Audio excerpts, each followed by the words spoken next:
Well, we certainly hope so. We've had a great couple of weeks of practice, able to rest some guys that have been banged up and giving them a chance to recover. So we feel like we're in good shape right now. Coming out of the Big Ten, is there a team that you guys have played that Purdue kind of reminds you of, or is it completely different stuff? Well, no, they run a lot of the same stuff that Texas and Kansas State run, but they run the spread.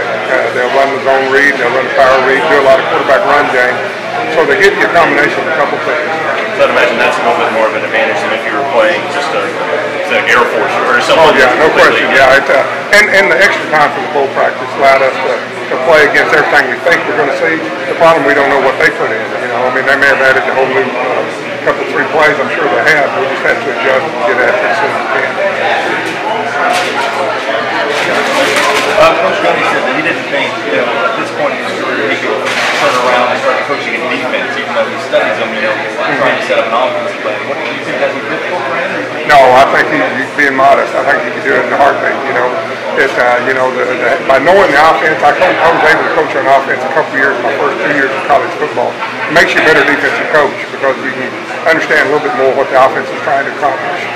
The $1 million question is, could you flip it back and go back to offense? I'd have to be an old line coach, probably. I'm not sure I can run those routes and coach them up on how to adjust the coverage and so forth. But I do think it would have helped me to coach offense to have been a defensive coach and vice versa.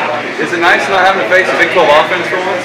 Well, yeah, I tell you what, we're going to have our hands full. I think Purdue's a much, much better football team than I thought they were going into looking at their tapes and so forth. And all you got to do is look at the #1 team in the country, and they beat them by 3 points. Notre Dame beat Purdue at Notre Dame, and then you got the same thing with Ohio State. They're undefeated.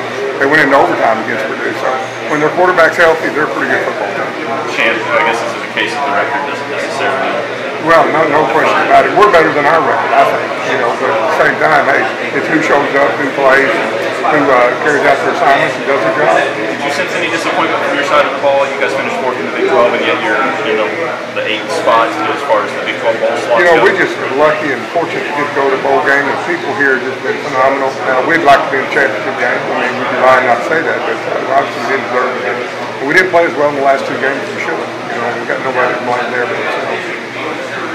You decided to retire after this game. Retire? I don't know why people talking about retired. I'm too young to retire. I'm going to be young the rest of my life. Oh, that's my name. There you go.